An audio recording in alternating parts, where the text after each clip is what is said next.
Someday we will get paid for this. 1, 2, 3, 4.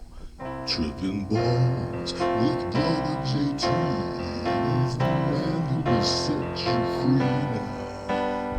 We're trippin balls with brother JT. We're talking about the LSD, yeah. The colors, sounds, the melting walls, the flying dogs, the vortex cold, trippin balls.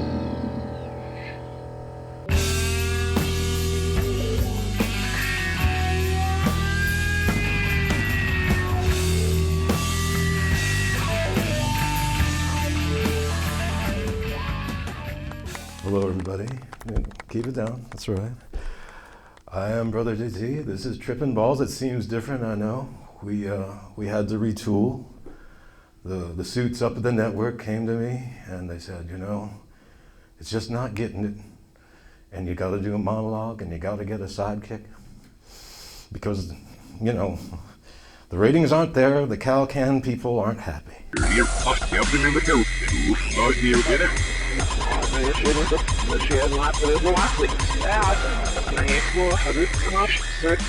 How do you know when blue cheese goes bad? I'll tell you. Huh? It's when grades start slipping at the blue cheese school. And all those friends he's hanging out with, they're shady. I don't like them. They get me down. How about that guy in South Africa? Some people say he's guilty, some people say he's innocent. I don't think he has a leg to stand on. I should have brought a drummer. That would be like that. At any rate, we're glad to have you over here tonight to see Trippin Balls with Brother JT, and he's here with a guest today. We're trying to make things as slick as possible, so my accompanist, Flip McNair, pianist extraordinare, is going to transition us into our guest with a little number.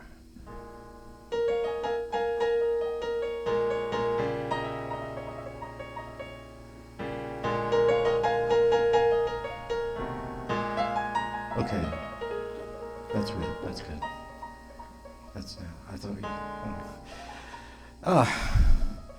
our guest tonight on Trippin Balls is Mr. James Twig Harper. I'm just gonna come right out and say it. Are you a wizard?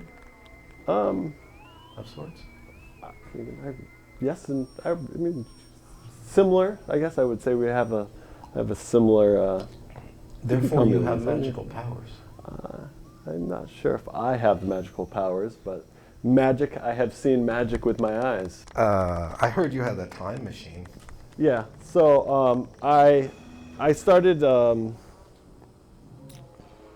experiencing. I started having alien abduction experiences, non-drug alien abduction experiences. Why would you need drugs? Why would you need drugs? Well, you don't need drugs. Exactly. Yeah. I hate it when these people say that's not happening. That's clearly happening all the time. Go ahead. No, it's fine. So, you know, I started having these experiences, and during one of the experiences, as I was being, I guess I should explain it. I'm sitting in my room. I'm kind of in a hypnagogic state with my eyes closed, and I start, one of the things that I do when I hit hypnagogia, I kind of build the room I'm in. It's like one of my techniques of like, you know, not some fantasy, let's actually build the room you're actually in. So I built the room that I was in, and then, you know, the stars, I was looking at the ceiling, and then I could see the stars come up, and then the stars started doing all this geometry, and then they turned into a UFO, and then I went inside of the UFO as I appeared it in, and then, you know, these long, you know, insect-like creatures come, and they pick me up. Insects? Yeah. They pick me up out of my body. You know, I'm leaving there, and they're walking me out like into the spaceship, and so this is kind of frightening, you know, kind of okay. And this is without any kind of drugs at all. This is a hypnagogic state. Yeah, Can you define that for me? That's the state, like, you know, when you're going to sleep, right before you go into sleep. That's where all the weird sounds and images come up. And you can go through your dreams like they're a book. You can page through your dreams and say, I like this one, I don't like that one. But you deflected. You have a time machine. Yeah. So after that experience where I was abducted and they were removed, like, you know, I kind of like figured that it was sort of like I was taking it as steps. It was like room, stars, spaceships, going in, steps. It was like, so my consciousness was going out farther and farther and farther. I was like, well, now what's the next step? And I was like, oh, time and space. And so I kind of like, after they were lifting me in, about to take me into the ship, I was like, I was able to reverse time and move forward. So I had this experience, and then I came across the idea of like, how can we manipulate through, because of also my experiences with psychedelics traveling through time, you know, and space on high doses. So one of the things I discovered for the time and space machine was first I wanted to build an isolation tank, and then I realized it was going to be too much of work as I was doing that. So I built a sensory overload machine. So it overloads the body and the stimulation, and therefore you no longer have to worry about putting all your energy into understanding where your body, your nervous system is, where that is. And then, you know, the thing is with psychedelics, you know, they're amplifiers, right? And so if you overload something, you shut down a part of your awareness, other things get amplified. Yeah. Right? I agree. Yeah. Time is a bitch sometimes. Yeah. So it's good to have control of time. Yeah. Very good. You are a wizard of time. So if you had to, does your time machine work? Did you bring it with you today? No. I'd actually. I was thinking we could go back in time to the beginning of this interview and do it endlessly, like a loop, so it would never end.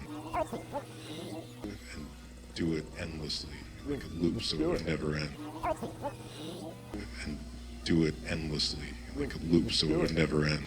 If you could go anywhere in time, aside from this time now, where would you like to go, baby? Well, besides now, I guess that's a really hard one to do. I don't know. I would like to go back to 1957, Hoboken. A lot of shit, a lot of stuff was happening right then, getting on the ground floor, you know. Yeah. And I understand it was a lot easier back then. People weren't so mean like they are now. They're so mean. You're a far out guy.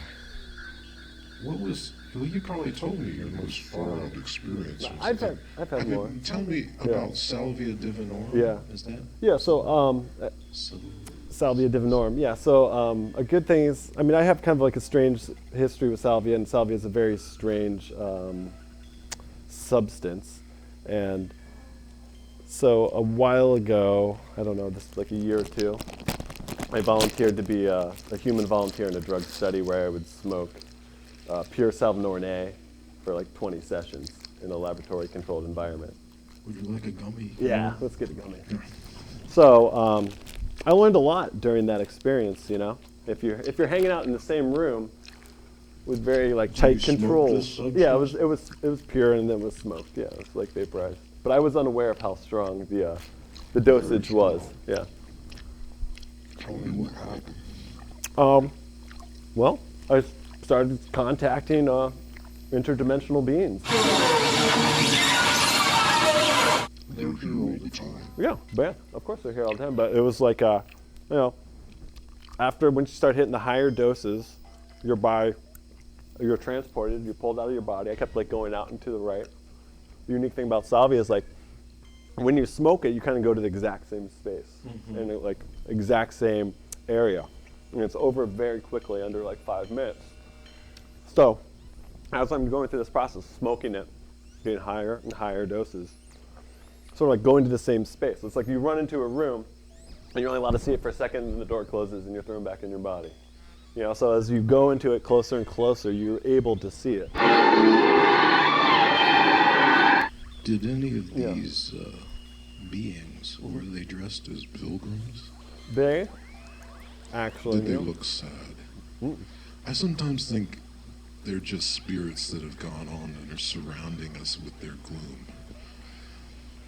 But sometimes, and do you ever run into a happy spirit, a happy being? Well, I was running into like a group of beings that really wanted me to come over to their side. You know, it was kind of like this, you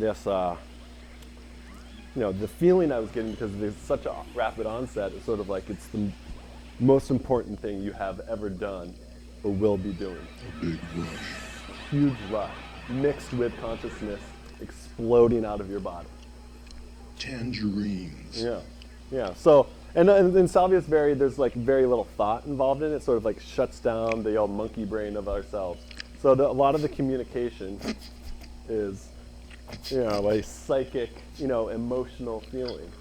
I know. Yeah. When you said monkey brain, it made me Yeah. kind of laugh because I was thinking about, you know, how your eyes can be like a tangerine, and you can squeeze out the bad memories and put them in a cup.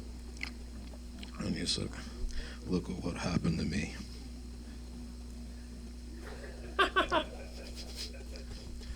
So Twig, your music, which we'd like to bring attention to, do you have a most recent endeavor? I've been like working on a record for like, I don't know, 2 years, but hopefully I'm going to be done with it. I don't know. It's already done. Yeah, I just have to like put the drop on it and say that's the end, and then And if throw it everyone, out. please go into your computer room and dial up on the magic box Twig Harper and look into this fellow because he got some interesting ideas. He has a time machine. I think that's pretty awesome in and of itself.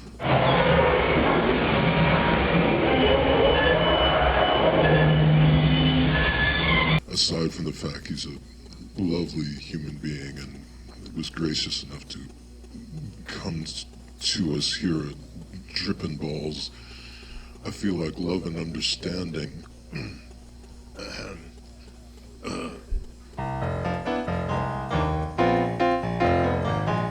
love and understanding are the hallmark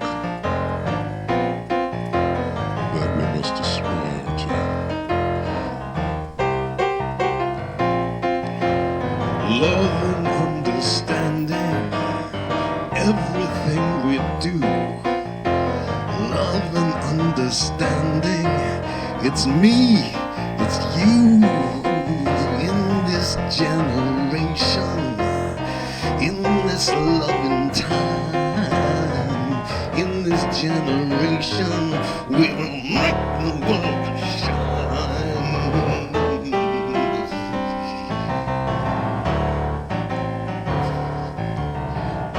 Thank you, Twig, for coming out. Thank you.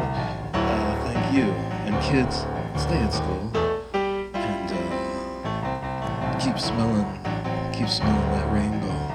And I'll see you when you get there. I'm Brother Ditty. Wah, wah. Boom.